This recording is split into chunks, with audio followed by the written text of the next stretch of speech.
خير خلقه محمد وآله أجمعين.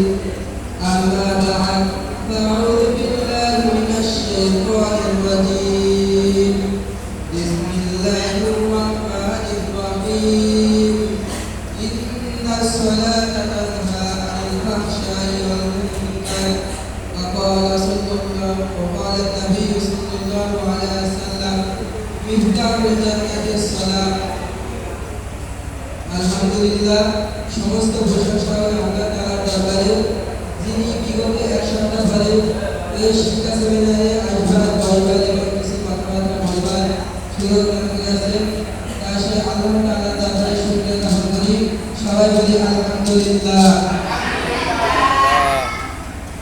যে নবী সৃষ্টি না হলে এই আসমান জমিন পাহাড় পর্বত কিছুই সৃষ্টি হবে না, সেই নবীকে আপনারা সবাই দরুদ শরীফ পাঠ করি। সবাই বলি সাল্লাল্লাহু আলাইহি ওয়াসাল্লাম। আমি একটি আয়াত তেলাওয়াত করেছি। আয়াতের অর্থ হলো, নিশ্চয় আমার সমস্ত অশ্লীল ও খারাপ কাজ থেকে দূরে রাখে। আর হাদিসের অর্থ হলো মিফতাহুল জান্নাতিস সালাত। হাদিসের অর্থ হলো নামাজ বেহেশতের চাবি। আগে আমাদের জানতে হবে নামাজ শব্দের অর্থ কি। নামাজ শব্দের অর্থ হলো দোয়া করা, ডাকা, প্রার্থনা করা। নামাজ দুই প্রকার।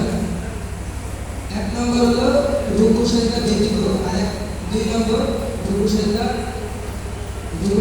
সহকারে। রুকু সেজদা ব্যতীত নামাজ জানাজার নামাজ, আর রুকু সেজদা সহ নামাজ তিন প্রকার।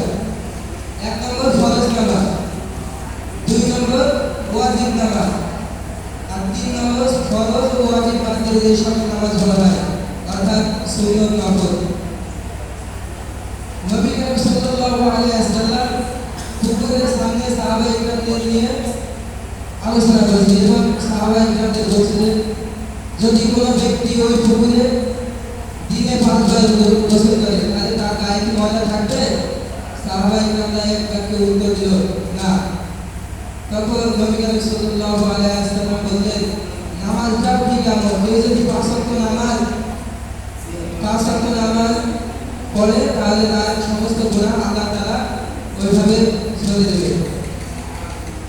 এছাড়া বলে, কেউ যদি 5 ওয়াক্ত নামাজ উত্তম পদ্ধতিতে ওযু করে এবং খুশুর সাথে আদায় করে তাহলে আল্লাহ তাআলা তাকে 5টি উপহার দেবে।